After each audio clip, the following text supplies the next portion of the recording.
ભરૂચ જિલ્લાના હાસોટ તાલુકાના ઇલાવ ગામમાં પાવર ગ્રીડ લાઇનના કામને લઈને ખેડૂતો અને કંપની વચ્ચે વિવાદ સર્જાયો છે। વડોદરાથી સુરતના ઓલપાડ સુધી જતી પાવર ગ્રીડ લાઇન માટે ટાવર ઊભા કરવાની કામગીરી શરૂ કરવામાં આવી છે, જેને લઈને સ્થાનિક ખેડૂતોમાં ભારે રોષ જોવા મળી રહ્યો છે।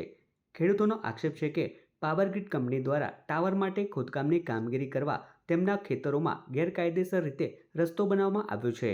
ઉપરાંત કંપનીના ભારે વાહનો સતત ખેતરોમાંથી પસાર થતા ખેતીની જમીનને વ્યાપક નુકસાન પહોંચ્યું હોવાનું ખેડૂતોનું કહેવું છે।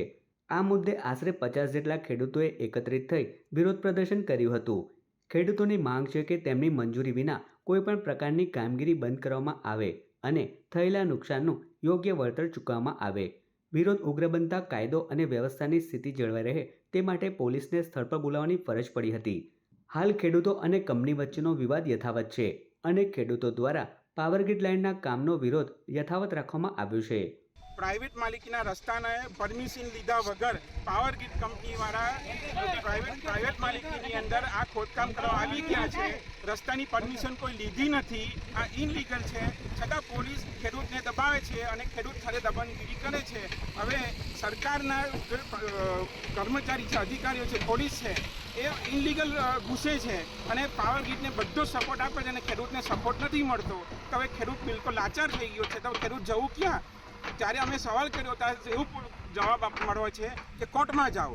હવે કોર્ટનો તો 10 વર્ષ પછી ચુકાદો આવશે, 10 વર્ષ સુધી આ રસ્તો નહીં વાપરે એ લોકો।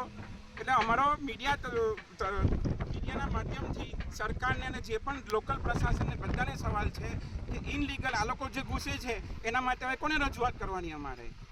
આ પાવર ગ્રીડવાળા પ્રાઇવેટ માલિકીના જગ્યા મારી રસ્તો લઈ લીધો છે।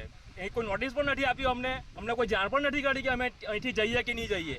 એટલે કોઈ વર્તનની તો વાત જ નથી કરતા। તમે જાઓ તો કે મામલતદાર ઓફિસમાં જાઓ, તમે અરજી આપો, તમે અમારી પ્રોપર્ટીની અરજી અમારે આપવાની ત્યાં જઈને એ લોકોને જવું હોય તો એ લોકો અમારી પરમિશન લે અહીંથી।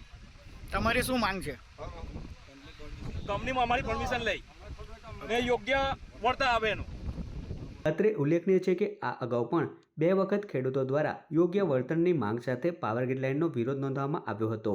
જોકે હજુ સુધી ખેડૂતોના પ્રશ્નોનું કોઈ નિરાકરણ આવ્યું નથી, ત્યારે તંત્ર આ મામલે હસ્તક્ષેપ કરી યોગ્ય નિરાકરણ લાવે તેવી માંગ કરવામાં આવી છે।